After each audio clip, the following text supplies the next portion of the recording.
Hi, everybody, and welcome to another panel video with Team Cheeky. I'm Elliot Brecht with the Cheeky Scientists, and today I have Alejandra, Amanda, and Sarah joining me.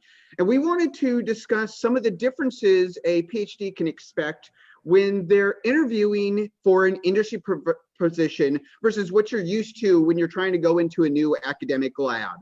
And so we wanted to go over and highlight some of the main skills and areas that you really need to address that are completely different from the mind shift that you have when you're looking at an academic position. One of those things, Sarah, that you had brought up while we were discussing this before, which is really interesting, is sort of, how you really need to address the skills that you have. Would you mind sharing a little bit more about this for everybody? Sure. So I think this is especially true if you are planning on leaving the bench. And so if you're not going to, I transitioned straight from my PhD to a role in regulatory medical writing. So normally when you're talking about academic positions and, and you're interviewing for those roles, they're going to ask you a lot of different questions about your research. And they're going to ask you a lot of different questions about all the details and all the experiments and all the techniques you use.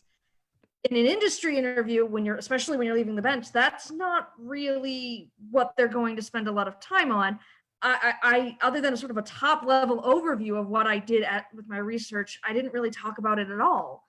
And that can be a really hard shift because we're so used to talking about it all the time during our PhD. And so when you're trying to move away from that, what you want to be able to focus on, and you should be able to explain your research sort of in a top level, sort of straightforward way, but you should definitely focus on focusing on what you achieved and the types of problem solving and people skills and things like that you use, rather than, do you know how to do a Western blot? Because they don't care.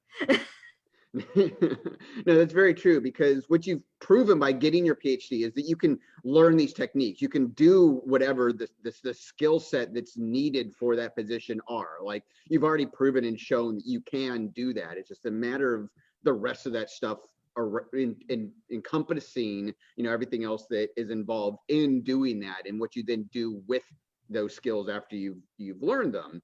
And one of those other things, Alejandra, would you mind going into a little bit more of the details that you have seen for interviewing in an academic position, sort of around that same mindset? Sure, Elliot. Yeah, as Sarah said, I also transitioned into a non-bench position right after my PhD, and I completely experienced what she said.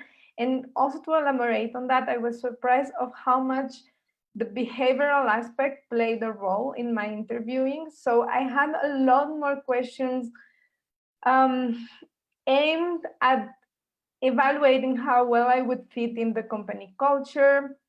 I actually went into freelancing, so I was interviewing with clients, and they would say, like, how much do I understand the audience, which was different from every client? How much would I understand the pace of the team or the different platforms, because most of them were virtual, so can you use Slack? And it was very much to have an idea of how well I would interact with the team. And this is something like we've seen this time and time again with the PhDs we work with. Many times employers in industry would prefer to offer a job to somebody who shows during the interview that behavioral aspect of the interview, that they're going to be a great fit with the company, will interact well with the team, won't be like a loose cannonball once they start working, than giving an offer to somebody whose technical skills are higher, because they know that you as a PhD can learn any technical skill.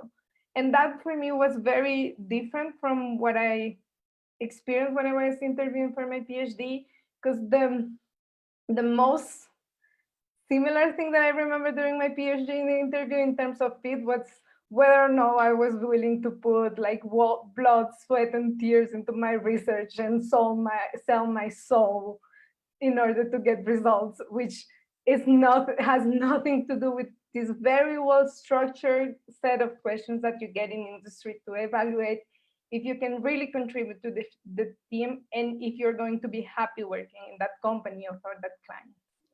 No, that's really great, Alejandra, because it's one of the things where we're always trying to push people is that they don't really want like a robot that's going to come in. Like the companies in the industry, they can buy a robot. They don't need you to come in as a robot.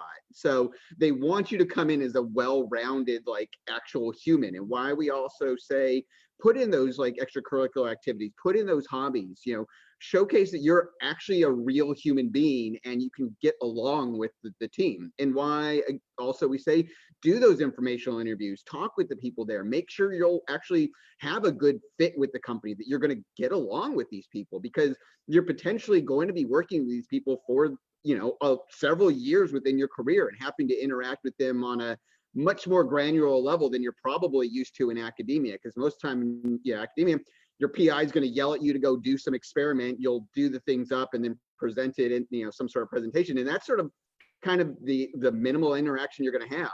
Within industry, you're going to be interacting with people in all kinds of different departments and groups and everything. And you need to be able to, get along with these people. And they don't want to bring somebody in who's not going to be able to get along with the team.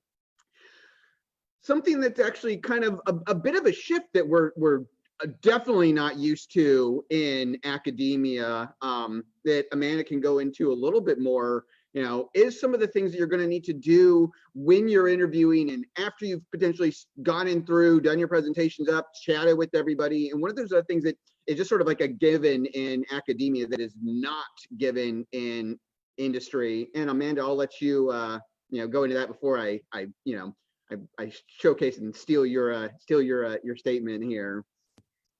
Thanks so much, Elliot. I appreciate it.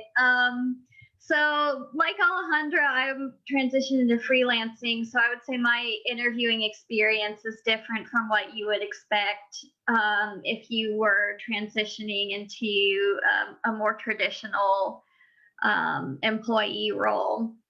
And I would say in some ways my interview experiences were similar, because in both my academic postdoc and my freelancing, I got opportunities essentially through networking. It was like the people that I knew, or people that I was a second or third degree connection of, that ended up being job offers for me. But one thing that I thought of that I think is a big difference, especially if you're talking about a postdoc versus an industry position, is the role of negotiation. And I know that some faculty positions involve some amount of negotiation, but in general, my impression is that you're not really expected to negotiate as a postdoc, and certainly not as a graduate student, despite the fact that you are both a student and an employee. Your salary is set. However, for an industry role, you should expect and plan to negotiate, and just be prepared when you interview, because sometimes that's when negotiation starts, and companies may try to get you to disclose your previous academic salary, or get you to set the first number, which basically puts you at a disadvantage in negotiation. You need to be prepared to push back when that's the case. So that's one of the things that I thought was a big difference.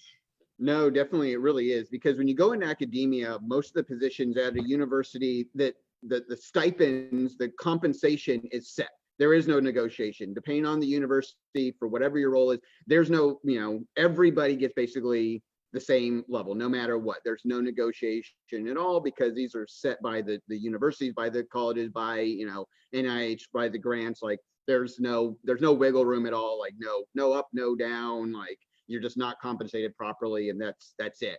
But within industry, there is a range for every position, and you really need to take advantage of that. And remember that you do need to negotiate. You have to negotiate, because if you're not willing to go over and push for yourself there, the company's not going to necessarily, see that you value yourself, and that's going to be a big difference. And so they want to see that you put value on yourself as well. And so you really want to negotiate. And something else I wanted to add back, because we've got some people who aren't really doing the bench work anymore. And even if you are going to be going into like a bench type position, you still want to make sure when you are interviewing for an position, they still, even though if you are going to be at the bench, they care about you having the skills, but that's sort of it. They don't want to go through and have you, go through in all of the details and all of the techniques that you've done. They want you to go and say, by doing these techniques, by learning this, I did XYZ. They want to see those measurable and those quantifiable results. Like, what did you actually accomplish with your skills? And when you're interviewing, say for like an R&D position, like I had done like at Genentech, what they want to do, and where I'd initially failed in some of my interviews, was actually, going through it and showcasing as you do and telling a story to go through. It's like, oh, I saw this problem, and so then I did this technique, and then I did this. They don't care about the journey there. They want to know, what was the end result? What did you accomplish? And what did you then glean from that accomplishment to then, lead the science forward? And that's what they care about. They care about what you've actually done and where that is then going to start pushing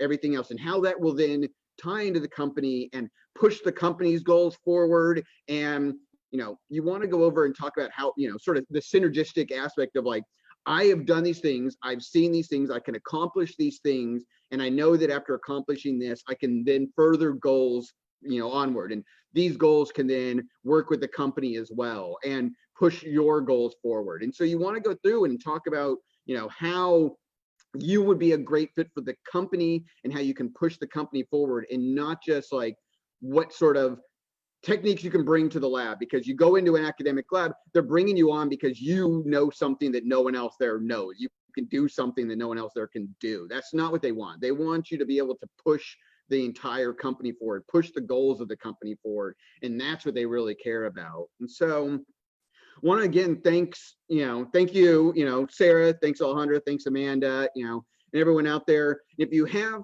any more questions, please, go through and you can look up and go to phdsgethired.com. You can learn more about our flagship program, the Cheeky Scientist Association. And I want everyone out there to, remember your value as a PhD and keep thinking and acting like an industry professional. Bye, everybody.